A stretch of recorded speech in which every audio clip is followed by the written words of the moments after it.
Okay, today is like the perfect day for me to be decorating this behemoth of a tree. Oh my Lord. I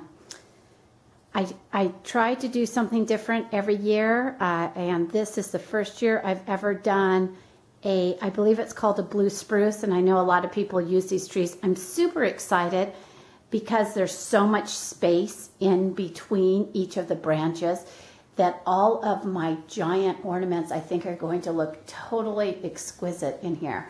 So anyway, this is, to my knowledge, a 14.5-foot blue spruce. And today, on this perfect winter day, because we have our first storm, we're supposed to get 3 inches of rain. My husband started on the lights way up there. I let him do that death-defying act. And I'm going to finish up the lights, and like I said, just super excited to start doing the ornaments. Never done a tree like this before, always do noble firs. So for those of you who always do this type of tree, I'm excited. I'm sure, you know, once you go to a new tree, a new, what is it, species, I guess, you probably stick with it. So anyway, off I am to decorate, and I will show you step by step how I go about doing it. So the trimming of the lights on the tree took a tad bit longer than I had hoped.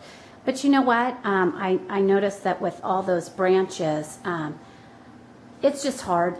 I get really kind of over the top on wanting to make sure that the lights are equally dispersed, and it's stupid. I just need to decorate and be happy. But anyway, here's the tree. It's quite lovely. Like I said, I feel like I'm in Rockefeller Center or something with their giant tree.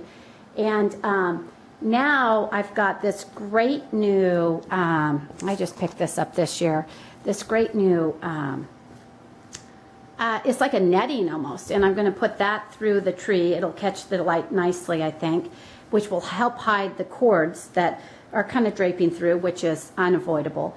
And then I have a bunch of ornaments that I'm going to start putting in there. I really always try to pick up, those are new this year, as well as these. I really always try to pick up ornaments that have different shapes as well as colors, and then I also really enjoy stuff that catches the light and lots of nice sparkle. So most of these should offer that, and then these poinsettias always add a nice pop of color in an all green tree. I got these at the end of the season last year. I've got some new fronds that I'll put in there. So anyway, this is some of the items that I plan to put inside the tree, and then I'll show you as I go along. Okay, just so you can see for right now, I've added that tooling, the gold tooling, ribbon netting, whatever you want to call it. And again, this tree is far too tall for me to get to the very top, but I did with I was kind of ingenious with a yardstick. I poked it in, I tied a knot at the very top, and I poked it in and got it as high up there as I can, but I'm going to have ornaments and whatnot up there, so it's not imperative it got to the top. But I did the larger ornaments first, and so I have these huge oversized gold globes. And then I also have some stars that I stuck way deep into the tree. I like those super recessed so that it covers the trunk for one thing, but then you have some color deep in your tree. It gives the tree lots of depth. So there's step number 1. Okay, this is what I have thus far. I started, as you know, with the lights. That's always our first layer.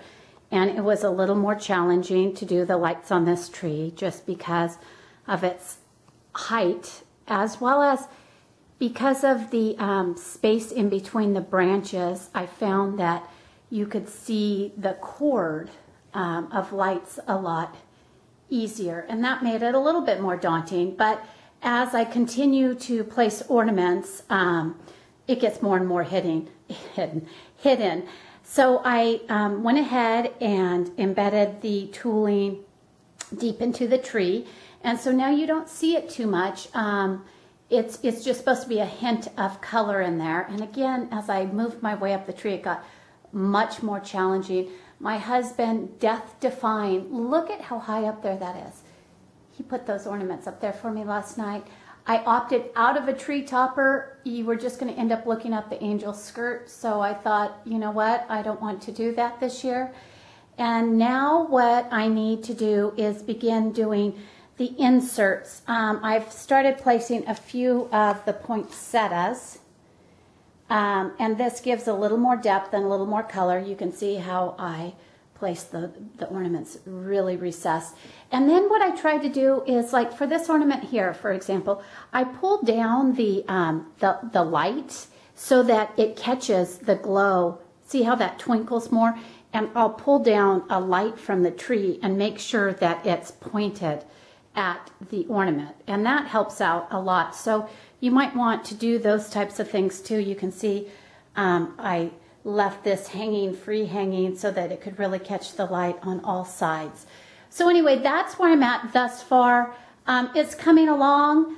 It needs some more filler. Again, you know me to do more rather than less. That's why my chandelier this year was such a surprise to all, because it really was pretty simplistic in comparison to most of my stuff. So I hopefully will have the tree done at the next little snippet of video here. Okay, here is my completed tree. Now it's nighttime and I've got a whole bunch of light on in the house. And again, I did this just so you could see more of the detail work on the tree. But I will turn off the lights in just a second to see if that helps out at all. But it turned out really beautiful. I'm very, very happy with it. And with all the layering, and again, it all just comes down to layering. The tree, I feel, looks really opulent and rich. I'm trying to move slowly. And I just kept doing ornament after ornament after ornament. Remember, I started with the tooling tucked in the tree. And then, believe it or not, the final thing that I do is add these pieces of additional foliage. Some of them are gilded in gold, such as that one. I had shown you earlier the poinsettias that have a little bit of sparkle in the interior. I added these individual branches right here that just really bring out a sparkle as they hit the individual lights. And then this just gave life. It gave movement.